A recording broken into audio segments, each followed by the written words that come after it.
நீ பேசு. இப்ப நான் இருக்கிறேன், இந்த தொகுதியில தான் இருக்கிறேன், இந்த வாழ தான் என்கிட்ட நீ பேசி ஜெயிக்க முடியுமா? நீ வா, நேரில் உட்காரலாம். நீ யாருகிட்ட வேணாலும் ஒரு தொண்டைகிட்ட திமுக தொண்டைகிட்ட நீ ஜெயிக்க முடியாது. பேசுறதுக்கு என் தொண்டை ட்ரைனிங் எடுத்துருக்கான். எல்லாம் ரத்தத்திலிருந்து ஓடுறது இந்த பேச்சு. இவெல்லாம் எப்படி பேசணும், என்ன பேசணும்னு எங்களுக்கு தெரியும். நீ என்ன பேசுற? உன்னாட்ட வந்து நாடக இந்த ஆக்டர்கள் எழுதி கொடுக்கறத வந்து டைலாக படிச்சு போறது உன்னுடைய பேச்சு திறமை. அதெல்லாம் வந்து எடுப்படாது. தமிழ்நாட்டில் வந்து நீ பேசுற பேச்சுக்கு தமிழ்நாட்டு மக்கள் ஏமாந்து போக மாட்டாங்க. உனக்கு ரசிகர் இருக்கிறாங்க. ஒரு பொம்பளை சொல்றா விஜய்க்கு தான் ஓட்டு போடுவேன். ரைட்டு போடு, நான் வேண்டாங்களா? நீ விஜய் ரசிகரா இருந்தா விஜய்க்கு போட்டு போற. என் குடும்பத்துல யாராவது போட்டாங்களா விஜய்க்கு தெரியாத எல்லாத்துக்கும் மருந்து வச்சு கொண்டு விடுவாங்கிறான். இது என்ன ஒரு அரசு? நான் என்ன சொல்றேன்னா, இதையே நீ கேட்டுட்டு அங்க இருக்கிற எங்க உடன்பிறப்புகளே, இங்கே இருக்கக்கூடிய ஒரு கூட்டம் என்பது எனது வாக்குச்சாவடி வெற்றி வாக்குச்சாவடி என்ன முகாமில் இன்னைக்கெல்லாம் நாம வந்திருக்கிறோம். என்னவென்றால் நம்முடைய நடைபெறக்கூடிய வருகின்ற 2026 நடைபெறக்கூடிய சட்டமன்ற தேர்தலில் நம்ம மகத்தான வெற்றி பெறணும். ஏன் இதை சொல்றேன்னா, வரக்கூடிய காலங்களில் நம்முடைய 26 நடைபெறக்கூடிய சட்டமன்ற தேர்தலில் நம்ம மகத்தான வெற்றி பெறணும். ஏன் இதை சொல்றேன்னா, வரக்கூடிய காலங்களில் நம்முடைய ஒன்றிய அரசு பாஜக அரசு என்ன திட்டங்கள் திட்டுறான்? நம்மளுடைய கலாச்சார முறைகளே அவன் வந்து முடக்க நினைக்கிறான். ஏன்னு கேட்டீங்கன்னா, இன்னைக்கு இருக்கிற காலத்துல மறுபடியும் பல்வேறு மாநிலங்களை வந்து அவன் ஆட்சி அமைச்சு எல்லாம் அடிமை நாடாக்கிட்டு இருக்கிறான். ஒரே ஒரு நாடு தமிழ்நாடு மட்டும்தான் அடிபணியாத நாடு. ஏன்னா கலாச்சாரங்களும் நம்மளுடைய பண்பாட்டு முறைகளும் நம்மளுடைய கலாச்சாரங்களையும் நாம வந்து அந்த காலத்துல இருந்து நம்ம வளர்த்திட்டு வரோம். அதை முடுக்கும் நகையில ஒரே ஒரு இது மட்டும்தான் இருக்கணும், மற்றவர்கள் எல்லாம் வேற்றுமையா இருக்கணும்னு சொல்லி அந்த மோடி அரசு நம்மளுக்கு செய்யக்கூடிய விஷயங்கள் எல்லாம் வந்து முடக்கும் வகையில பண்றாங்க. ஒரே ஒரு மாநில முதலமைச்சர் மட்டும்தான் எதுக்கு மக்களுக்கான தேவைகளை செஞ்சுட்டு இருக்கிறார். இன்னைக்கெல்லாம் யாரு வேணாலும் அரசியல் வந்து ஆரம்பிக்கலாம். போன வருஷம் வரைக்கும் நம்மளுடைய திராவிட முன்னேற்ற கழகத்துக்கு அவன் ஓட்டு போட்டு வந்தவன் இன்னைக்கெல்லாம் வந்து ஒரு அரசியலை உருவாக்கி ஒரு ஃபார்மாலிட்டி கேடு கட்ட அரசியலா பண்றதுக்காக வரணும்னு சொல்லி துடிக்கிறான். நாம ஒருபோதும் அந்த நேரத்துல நம்ம கூடாது. நம்மளுக்குள்ள இருக்கக்கூடிய கருத்து வேறுபாடுகள் எவ்வளவு இருந்தாலும் சரி, வரக்கூடிய அரசு இப்போ வந்து மக்களுக்கான திட்டப்பணிகளை செய்யக்கூடிய அரசு 4 வருஷமா நடந்துருச்சு. அடுத்த முறை ஆட்சி வரக்குள்ள இன்னும் பல்வேறு திட்டங்கள் இருக்குது.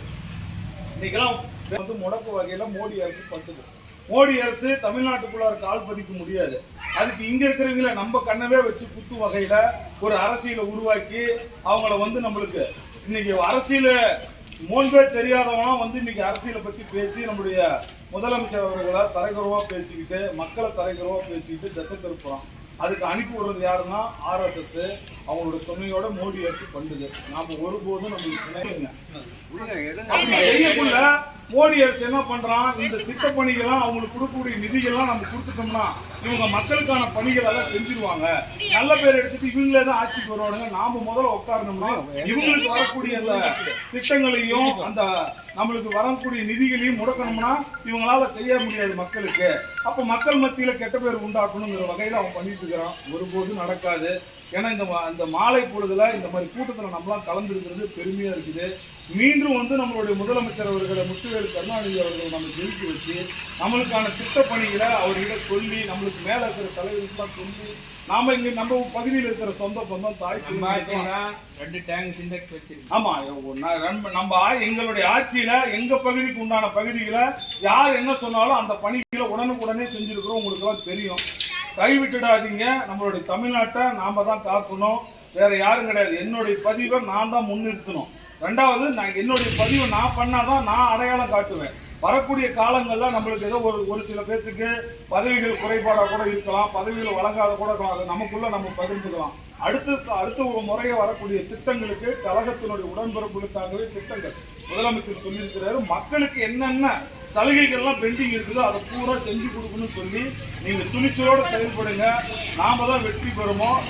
வெற்றி நமது திராவிட முன்னேற்ற கழகமே வாழ்க என சொல்லி இந்த அற்புதமான ஒரு நிகழ்ச்சியில என்னை பேசுறதுக்கு அழைச்சி என்னை பேச வச்சு அத்தனை கழக உடன்பிறப்புகளுக்கும் என்னுடைய தாய் பிள்ளைங்களுக்கும் சொந்த பந்தங்களுக்கும் நன்றி தெரிவிச்சு அமர்றேன். அடுத்த வாங்க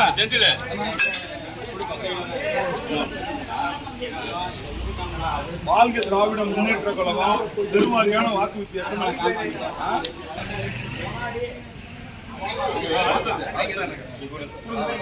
அக்கா வாங்க நீ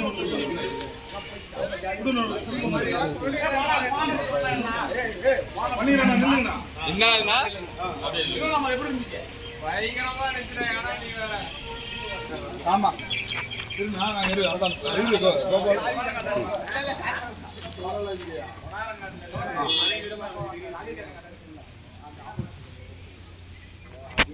நம்ம தான் ஜெயிக்கணும். அப்பதான் நாங்களாம் வந்து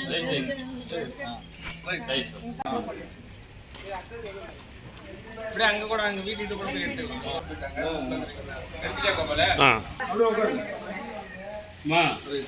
அப்படியே வைங்க பாருங்க. உதயசூரன் தான் ஓட்டு போடணும். அப்பதான் நம்மளுக்கு எல்லாம் முதலமைச்சர் ஆன்லைன்ல பதிவு ஆன்லைன்ல இது என்ன ஆதார் கார்டுக்கா அக்கா ஒரு நோட்டீஸ் புதிய படத்துக்கா